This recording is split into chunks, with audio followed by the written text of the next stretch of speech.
மற்றும் ஒரு அண்மை செய்தியை பார்த்துக் கொண்டிருக்கிறோம். திமுக மீதான கோபம்தான் எங்கள் வெற்றி என பிரதமர் மோடி தெரிவித்திருக்கிறார். திமுக மீதான மக்களின் கோபம்தான் எங்களது வெற்றி என்று பிரதமர் நரேந்திர மோடி தெரிவித்திருக்கக்கூடிய அண்மை செய்தி வெளியாகியிருக்கிறது. திமுக மீதான மக்களின் கோபம்தான் எங்களுடைய வெற்றி எனவும் அவர் தெரிவித்திருக்கிறார்.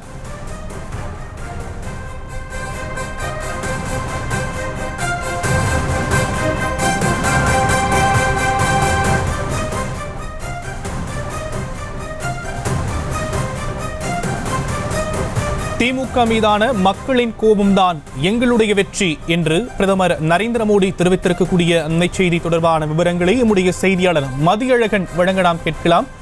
மதியழகன், மேலும் விவரங்கள். பிரதமர் நரேந்திர மோடி ஏனி செய்தி நிறுவனத்திற்கு பேட்டி ஒன்றை அளித்திருக்கிறார். அதனுடைய முழு நேர்காணல் இன்று மாலை 5:30 மணிக்கு வெளியிடப்படும் என தெரிவிக்கப்பட்டிருக்கிறது. இந்த நிலையில் அந்த நேர்காணலில் பிரதமர் நரேந்திர மோடி பேசிய சில குறிப்புகள் மட்டும் தற்பொழுது வெளியாகி இருக்கின்றன. அதில் திமுக மீது மக்கள் மிகுந்த கோபத்தில் இருப்பதாகவும் தெரிவித்திருக்கிறார். திமுக மீதான மக்களினுடைய கோபம் தங்களுக்கு நேர்மறையான ஒரு ஆதரவாக மாறி இருக்கிறதாகவும் பிரதமர் நேர்காணலில் தெரிவித்திருக்கிறார். அதே போல அயோத்தியில் ராமர் கோயில் கட்ட விவகாரம் குறித்தும் பிரதமர் நரேந்திர மோடி பேசியிருக்கிறார். அதில் ராமர் கோயில் விவகாரம் எதிர்கட்சிகளை பொறுத்தவரைக்கும் ஒரு அரசியல் ஆயுதம் என்றும், ஆனால் தற்பொழுது அயோத்தியில் ராமர் கோயில் கட்டப்பட்டு இருக்கிறது.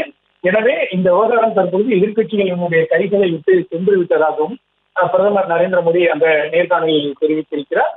பிரதமர் மோடியினுடைய அந்த முழுமையான நேர்காணல் இன்று மாலை 5:30 மணிக்கு ஏஎன்ஐ செய்தி நிறுவனம் சார்பில் வெளியிடப்பட இருக்கிறது.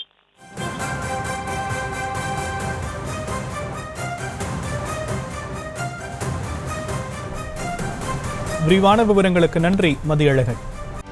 செய்திகளை உடனுக்குடனும் துல்லியமாகவும் தெரிந்து கொள்ள சப்ஸ்கிரைப் பண்ணுங்க.